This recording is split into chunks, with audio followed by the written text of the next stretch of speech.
My name is Lars. I'm an energy nerd. I love energy, and some of the things I may say may be offending to or may sound offending to some of you, but it's not about that. It's really not about politics. It's not about climate change. It's purely about energy economics. And when you see what is happening in the world today, around the Middle East, but also what we had in Venezuela and in other parts of the world, we understand that energy needs to get in front of the leaders of this world, in front of the boardrooms, into the boardrooms. People understand how energy works and how it doesn't work.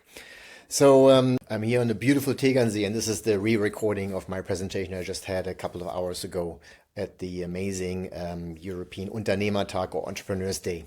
Europe's energy challenge, what is subject? Why wind and solar cannot power Europe? Let's take a step back and look at Germany, my own country. And Friedrich Merz, who is not here today, I don't know why not, I guess Cornelius Boersch didn't manage to invite him, said something a couple of months ago: we simply don't have sufficient electricity generation capacity in Germany.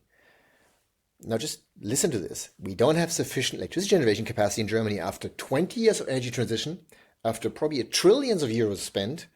And of course, he recognized that the nuclear exit was a mistake, which it was. But this is really a key sentence. And I'll try to explain today what that is about. And in fact, he may have referred to what the Bundesnetzagentur, the German network agency, referred to a couple of months earlier, saying that Germany needs 35 gigawatts. That's 35 large or power stations, coal-fired power stations, gas-fired power stations, probably 70 gas-fired power stations by 2035. That's how much Germany would need in order to fill the gap to have sufficient and reliable electricity in the country. Now, when we look at today's world of AI and all those things, in the end, if you think about it, AI is nothing but energy. So if we have not powered and have not sufficiently managed our power supply, there is no AI development. There's hardly anything. You see, energy is probably only 5, 6, 7, 8% of global GDP. However, energy actually is not just part of the economy. Energy is the economy, because without energy, nothing is happening. Now, the Energiewende in Germany, 20, 25 years old, from nuclear, coal, gas into new wind, solar, this new intermittent system. And you know what? I'm not opposed to progress at all. I simply assumed it would include having the lights on. Now, let's take a step back. Let's look at what Germany's Energiewende looks like, right? And this is, the most modern European coal-fired power station being demolished last year. This power plant in Moorburg cost 3 billion euros, 1.5 gigawatt, ran only for 6 years. It was literally, it was so efficient and so clean that you wonder. This is not a very positive transition. So what's happening here? Why is all this moving, and what is really the problem, right? So when you take a step back and look at the world as a whole, I say here globally there's no transition, only addition. What do I mean by that? Well, what I mean by that is when you look at the total primary energy of the past 200 years, you see how green we all used to be. We just chopped down all the woods in Europe and North America and everywhere in the world, and we just burned biomass. We were so green that we didn't have any green left.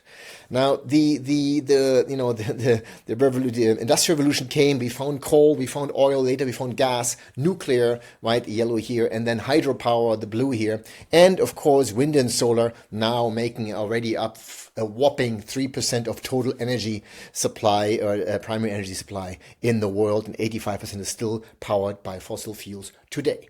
Now, of course, as we go into the future, we understand that actually we will need much more energy, not only because of the population increase, also because of the GDP per capita, the energy per capita increase as poorer nations catch up with the richer nations. And this is not even yet counting the AI revolution, all those things that we need in the future. So there's so much more energy we need.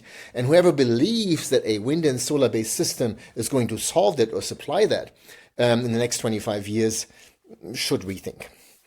Now, what's also interesting is that, and I've said this here on the top, molecules, not just electrons. You see, energy is so much more than electricity. Electricity is only a part of the energy equation. Electricity is probably the most complex, the most expensive system. But there's much more, right? There's cement, there's steel, right? There's all the fertilizers we need. There's all the plastics we need. This is molecules, which also require an energy input. It's not just electricity. Now, the electricity, nevertheless, is still important. And here I say electricity quantity does not equal quality, right? The net energy and raw material efficiency is key. And of course, we want to move from energy inefficient to energy efficient.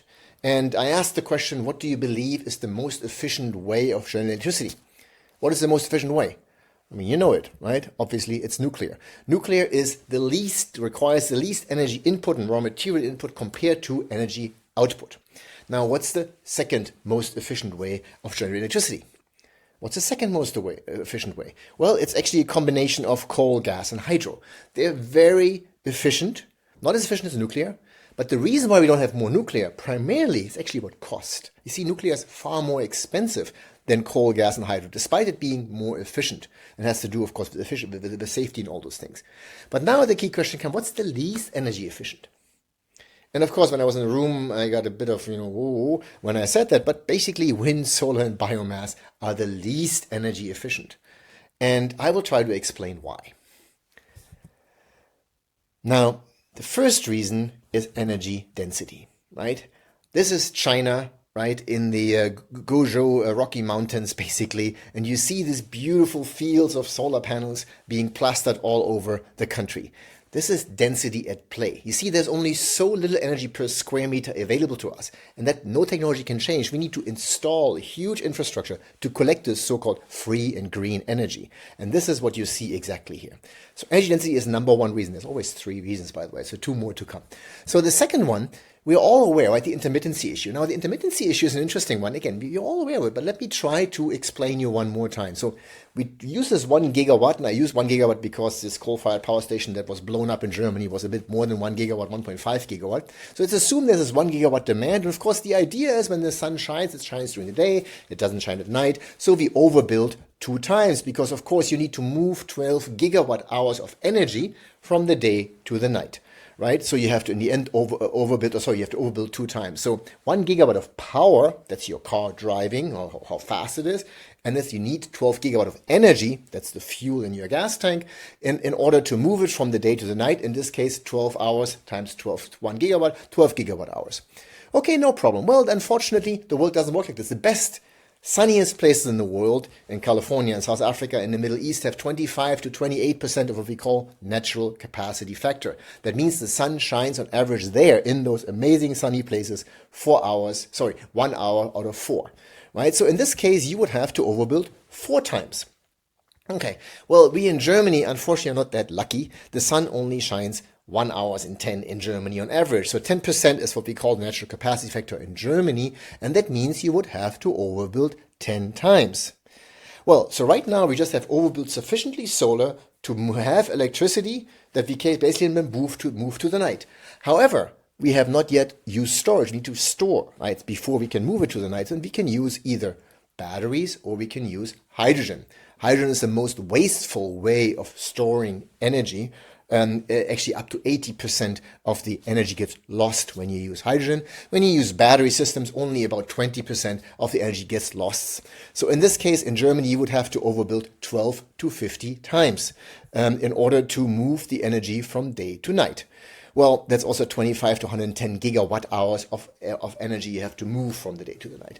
Now, let's assume the sun doesn't shine for 10 days. So what do you need? Well, you multiply everything by 10. It's very simple. So basically 10 days storage would mean you would have to overbuild 125 to 500 times in order to have 10 days of reliable power purely from sun at 1 gigawatt on average. Now, I know it's illustrative, but now look at this number. 250 to 1.1 terawatt hours of energy would have to be stored in order to have these 10 days sufficient. To give you an idea, 250 gigawatt hours of grid-scale batteries would require 150 to 170 million tons of earth mass being moved to mine all this stuff. That would have to then be upgraded and transported and manufactured into this green energy system. That's intermittency at play. Well, and now if you look at this, what you call peak power serving, what do I mean by this? Well, look at Germany again. We have 280 gigawatts of installed capacity in total. 85 of it is what we call dispatchable. That means reliable capacity available on demand. And unfortunately, 200 gigawatts, 70% today is unreliable, intermittent wind and solar. Now, the peak power in Germany is about 83 gigawatts. So you can see that when it gets tight, there's not much reserve margin left. Now let's look at China. China has 3.8 terawatt of installed power generation capacity, 2 terawatt of reliable dispatchable coal, gas, nuclear, and then they have 1.8 terawatt already of wind and solar. The interesting is that the peak power in China is only 1.4 terawatt. I mean, only is huge, right? But you can see that they have 25% of reserve margin. Okay. Now look at the US. US had 1.4 terawatt of total installed capacity. They have 1 terawatt of dispatchable. This is gas, coal, nuclear. Hydro, of course, and you have about 300 something wind and solar, and the peak load is 800 gigawatt. Again, 20% reserve margin. So what happens if you turn off this? What happens? Nothing happens, right? The system is just as reliable as it was before. Maybe when the sun does shine, you may burn a little bit of gas or coal, but in the end, nothing happens. So what else happens? Well, actually, it becomes cheaper.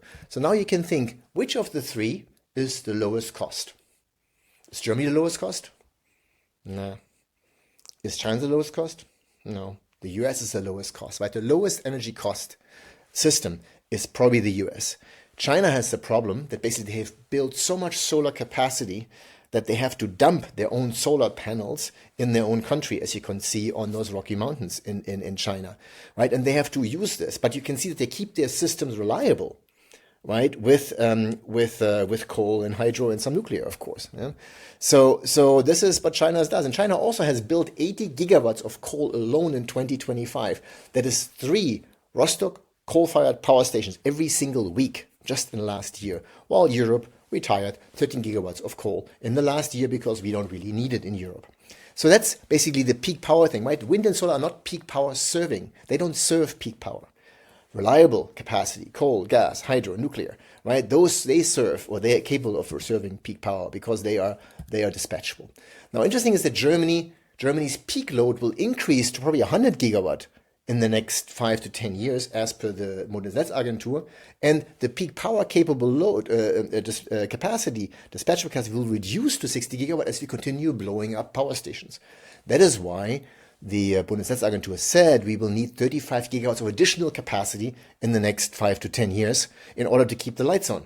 Now, 35 gigawatts, that is 70 Rostock power stations, or like probably, 25 Moorburg power stations that we just blew up last year. In the next 5 to 10 years, it took Germany 25 years to build the Berlin airport. So I have my doubts if Germany will be able to build fast enough, sufficient, reliable power capacity. The results are, doesn't look so good. The lights may go off unless we're lucky and our neighbors have sufficient electricity for us.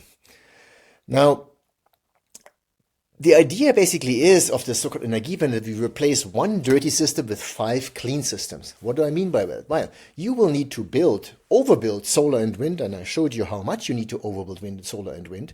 On top, you need some short-duration energy storage system like batteries, and then you need some long-duration energy storage systems like hydrogen, a disaster again for storage because of the inefficiencies. And then you still need to have some sort of power plant operation on standby, if not at least to combust, combust the hydrogen. You don't combust the hydrogen, right? But to use the hydrogen, like that's why we have these hydrogen-ready gas-fired power stations that Germany is planning to build. And of course, you need to have a much more complex, larger, more expensive transmission and infrastructure grid. Now, the third point after we talk energy density, intermittency, is exactly the problem. It's the lifetime. Because all of these systems that we need to build, they don't last very long. You see, the old systems, coal, gas, nuclear power stations, they last 40, 50, 60 years. While solar, wind, batteries, electrolyzers, they last 15, 20 years, 10 years sometimes only. You see, the new grid-scale solar installations from China, they don't last 25 years anymore. They're so thin and so optimized that they last 15 years, 8 years, 10 years, 12 years, and then they will be repowered. Or a hailstorm comes and everything is just blown to pieces. So that's what happens with the so-called clean energy transition. Now, what is the result of all this? What's the result of all this problem? Well, it's very simple. We will need a huge amount of energy and raw material input to build these so-called clean systems. This is a solar smelter in China, 1,200 degrees. There's a solar silicon rod going in there. And then you make these beautiful, pure 99.99999 pure silicon out of silicon oxide, actually quartz sand and carbon, coal, pet coke, whatever, right? And that, of course, you reduce it like you reduce iron ore the same way. And that requires coal, pet coke, hardwood, and of course the heat and electricity, plus the high purity quartz sand, which companies like ours supply into the Chinese solar smelters. And of course, 80 to 90% of all of this happens in China. So the energy security of the Western world importing all these equipments every few years from China may not be as beneficial as having your own domestic resource, coal or gas, or even nuclear, available in your country. Now, the logic again is energy density, intermittency, lifetime. These are the three fundamental problems that cannot be changed, right? No technology can change that, okay? Now, that will result in significant, much more complex ancillary systems, all these batteries, infrastructures, grids, connections we need to have, right? And all this requires so many raw materials and energy to input, to invest first, that of course the logical conclusion is that there is a problem for our environment, not only because of disposal. We also saw those huge, nice, beautiful solar farms, right? So the environment is hurt. Obviously, it has to be high cost. Now you understand why Europe, or Germany especially, has the highest, amongst the highest, not only prices, but also costs. They have to. It cannot be that wind and solar is cheap. It's impossible. And the logical conclusion is what? Energy poverty and deindustrialization. There's no other way, right? So wind and solar systems are the most expensive. And here comes the crux. They get more expensive the more you have. Every single solar panel increases the cost of the system even more. And that has been said by many things, even including the DIHK in Germany, who has realized that there's a problem with the system cost. Now, prices correlate with wind and solar penetration. This is just various countries. You can see the prices, power prices, the solar penetration, and you can see this country at the top right. You can guess which country that is, right? The more you have, the more expensive it is. So that is, again, just a logical, energy economic logic. It's not about ideology. It's not about politics. Okay, and all these companies in Germany that have basically come out in public said that the deindustrialization is because of the high carbon costs, the high energy costs, right? And when you even had the boss of ThyssenKrupp not too long ago said that wind and solar doesn't belong in Germany, right? Or the Ineos, a big chemical company, when they had to close down chemical plants, specifically mentioned, look, it is the high energy cost. And we are doing industrial suicide in Europe if we continue on this path. So the question, of course, is what now? I mean, are we all doomed? Well, actually, we're not doomed, right? I mean, it's quite simple. And my book, The Unpopular Truth, do I have one here? Yes, I do. So right there it is. Every time you buy a book, I get one coffee, so please buy many of them. Explains what the future of energy is. Of course, I'm not suggesting the future of energy is, burning fossil fuels forever. Not at all. It's very simple. We have to, invest in the new energy revolution. The new energy revolution, has a combination of the nuclear force, fusion, fission, right? The interplanetary energy that we have available. I mean, geothermal, whatever. There's so much energy down on our planet. If we find a way to harvest that economically, environmentally friendly, that's the future. And of course, there's the extraplanetary energy. There's huge amount of energy available outside of our planet. If we find a way to access that and to harvest that in an economic and environmentally friendly way, then that's the future. Nothing to do with today's wind and solar technology. Zero. Okay, and of course, then there's still this little animal that can maybe bring us something. We don't know what we don't know, right? The future will be solved, right? The 120 years, 200 years, the new energy revolution, we have found a solution to our energy problem.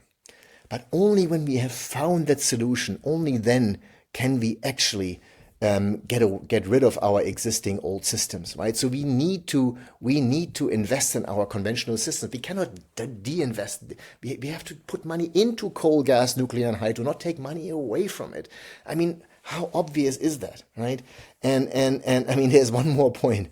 We have to start being honest, right? We have to charge wind and solar with the true system cost, and we have to stop subsidizing them, right? The entire wind and solar system and the entire electrification based on wind and solar is an economic and environmental disaster. And I tried to explain why that is. So yes, some of the things I said are may sound a bit more extreme, but please follow me on LinkedIn, look at my blog, and again, if you have time, buy this beautiful book. And have a look at how energy works and how it doesn't work. I am completely independent. I have, not, I don't need to report to anyone. I can say what I think is right. I may not always be right, but I hope that this short presentation or this short, these short few words gave you a bit of hint of what's going on. Thank you.